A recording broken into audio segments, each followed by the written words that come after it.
उत्तर प्रदेश के कुंडा विधानसभा सीट से विधायक राजा भैया इन दिनों काफी चर्चा में हैं। सोशल एक्टिविस्ट निखिल चंदवानी ने एक वीडियो जारी कर बताया कि राजा भैया ने पाकिस्तान से आए हिंदू शरणार्थियों के दिवाली उत्सव की पूरी जिम्मेदारी उठाई। निखिल ने इस बात का खुलासा अपने इंस्टाग्राम वीडियो में किया। हालांकि इस पर सपा विधायक आर.के. वर्मा ने तंज कसते हुए कहा कि राजा भैया को पाकिस्तान के हिंदुओं के साथ साथ अपने प्रदेश के उन गरीब लोगों का भी ख्याल रखना चाहिए जो सड़कों पर जीवन बिता रहे हैं। इस वक्त हमारे साथ आर.के. वर्मा हैं जो कि समाजवादी पार्टी के विधायक हैं। इनसे ही बातचीत करूंगी। सर, आजकल सियासत में तो कई सवाल उठ रहे हैं, लेकिन राजा भैया को लेकर एक वीडियो बड़ा वायरल हो रहा है जो कि पाकिस्तान के रिफ्यूजी कैंप में रहने वाले निखिल चंदवानी ने एक वीडियो जारी किया है। उसमें राजा भैया को बड़ा तारीफ करते हुए बता रहा है कि पाकिस्तान में हम लोग रहते हैं, रिफ्यूजी कैंप में हिंदू शरणार्थी हैं।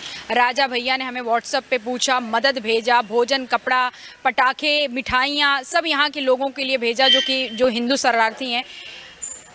आपको क्या लगता है कि राजा भैया का वहाँ तक मदद बेहतर होता कि लोग अपने जनपद, अपने आसपास में जो उपेक्षित हैं, जो वंचित हैं, जो शोषित हैं, जो अभावग्रस्त हैं, जो रोजी रोटी के लिए पलायन करते हैं, जिनको रहने का कोई ठिकाना नहीं है, जिनके पास एक कमरा प्रधानमंत्री आवास बनाने की जगह नहीं है, उनकी कोई मदद करता तो बेहतर होता। आप कहाँ फालतू की राजनीति के चक्कर में पड़ गई।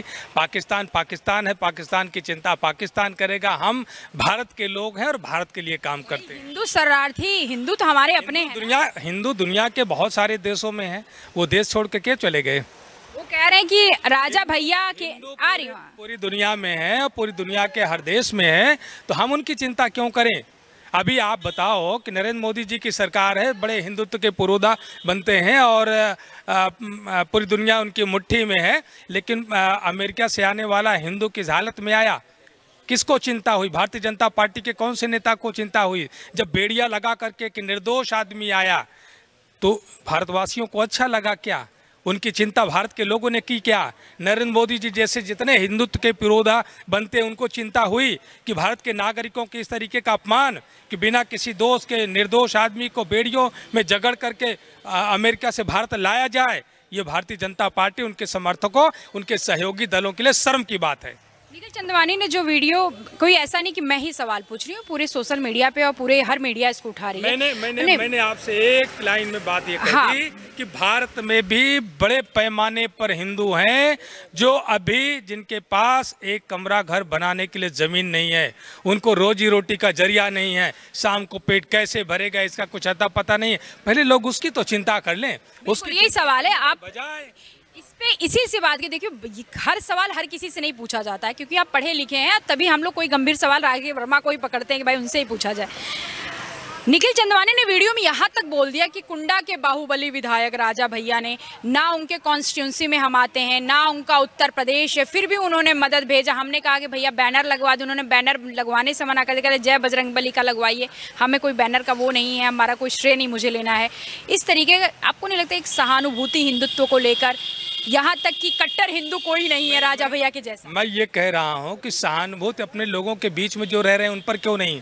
सहानुभूति जहाँ पर हम रह रहे हैं, यहीं पर आप इसी मुख्यमंत्री आवास के इर्द गिर्द आप जो है कई परिवार ऐसे देख लेंगे जिनको शाम की रोजी रोटी का कोई जरिया नहीं बना है। वो कैसे सोते हैं, उनके बच्चे कैसे रहते हैं, स्कूलों में पढ़ नहीं पाते, अस्पतालों में इलाज नहीं करवा पाते। उनकी चिंता किसी को नहीं। उनकी चिंता क्यों नहीं? क्या वो हिंदू नहीं है? क्या वो भारतवासी नहीं है? पहले अगर भारत में रहते हो तो भारत के एक एक नागरिक की चिंता करिए कि वह मूलभूत सुविधाओं से संपन्न हो सके, लेकिन उसकी चिंता किसी को नहीं करनी है। यहाँ का व्यक्ति अपनी रोजी रोटी कमाने के लिए पलायन कर जाता है, उसकी चिंता नहीं किसी को, न सरकार को, न सरकार के सहयोगियों को उसकी कोई चिंता नहीं है। उसकी चिंता होनी चाहिए जो गरीब है, जो मजदूर है, जो किसी तरीके से दूसरे प्रदेश में जा करके रोजी रोटी कमा करके अपने परिवार का पेट भर रहा है, उसकी चिंता कौन करेगा? राजा भैया को कहा जाता है कि अपने कुंडा में सभी परिवारों का वो चिंता करते हैं। मैं ये कह रहा हूँ कि आप कुंडा कभी भ्रमण करके आ जाइए। पूरा प्रतापगढ़, अगर मुंबई की सड़कों पर देखेंगे तो सबसे ज़्यादा, सबसे बड़े पैमाने पर अगर टैक्सी चलाने वाला ड्राइवर मिलता है तो प्रतापगढ़ जौनपुर का मिलेगा। ये है प्रतापगढ़ की तस्वीर। अगर सबसे ज़्यादा अगर उत्तर प्रदेश में किसी जनपद से पलायन होता है तो वह प्रतापगढ़ है। दावे के साथ कहता हूँ, सरकार इसका वे तो वहीं से विधायक, मैं विधायक हूँ, इसीलिए मैं कह रहा हूँ। मैं सच्चाई को, धरातल को मैंने देखा है, उस पर हम काम कर रहे हैं और कई बार आपने विधानसभा में देखा भी होगा। मैं पूछता हूँ, सरकार आंकड़ा बताए पलायन करने वालों का। सरकार कभी आंकड़ा नहीं बताती है। अभी जो पलायन जो यहाँ से दूसरे प्रदेशों में गए हुए, जब कोरोना के समय लोग आए, सरकार ने वो भी आंकड़ा नहीं बताया कि बाहर के प्रदेशों में रह रहे कितने लोग थे। जब कोरोना की लॉकडाउन हुआ तब कितने लोग हमारे प्रदेश को वापस आए, सरकार ने इसका भी आंकड़ा नहीं बताया। ये छद्म राष्ट्रवाद का ढोंग करने वाली पार्टी है और उनके समर्थक भी उसी राह पर चलने का काम कर रहे हैं, इसके अलावा कुछ नहीं है। अगर उन्हें भारत के लिए काम करना है, भारतवासियों के लिए काम करना है, तो जो उपेक्षित है, वंचित है, शोषित है, जिसको रोजी रोटी का जरिया नहीं है, जिसके सर पर पक्का मकान नहीं है, उनकी चिंता करें ना। और एक लाइन में कट्टर हिंदू कौन? राजा भैया? कट्टर हिंदू क्या होता है? कोई काटता उड़ता है क्या? मेरे तो समझ नहीं आता कट्टर हिंदू क्या होता है। कट्टर हिंदू तो मुख्यमंत्री। हिंदू क्या होता है? कट्टर हिंदू क्या होता है? कट्टर हिंदू की कहीं परिभाषा है? वेद में, पुराण में, स्मृतियों में कहाँ कट्टर हिंदू की परिभाषा है? या संविधान में? पाकिस्तान में रिफ्यूजी बोल रहे हैं कट्टर हिंदू, राजा भैया, बाहुबली विधायक। कट्टर शब्द ये तो जानवरों के लिए इस्तेमाल किया जाता है, मनुष्य के लिए नहीं। ये थे आर के वर्मा जी। इनका साफ तौर पे कहना है कि मदद ठीक है किया जा रहा है, लेकिन ये भी सोचना बहुत ज़रूरी है कि भारत में लोग कितने मददगार की ज़रूरत है, भारत में लोगों को, उस पर भी नज़र रखनी चाहिए। और प्रतापगढ़ के आसपास और प्रतापगढ़ में कितने गरीब हैं और कितने हिंदू शरणार्थी हैं, उनका भी हाल चाल लेना चाहिए। कैमरामैन निशान के साथ में जया सिंह, अनादि टीवी, लखनऊ।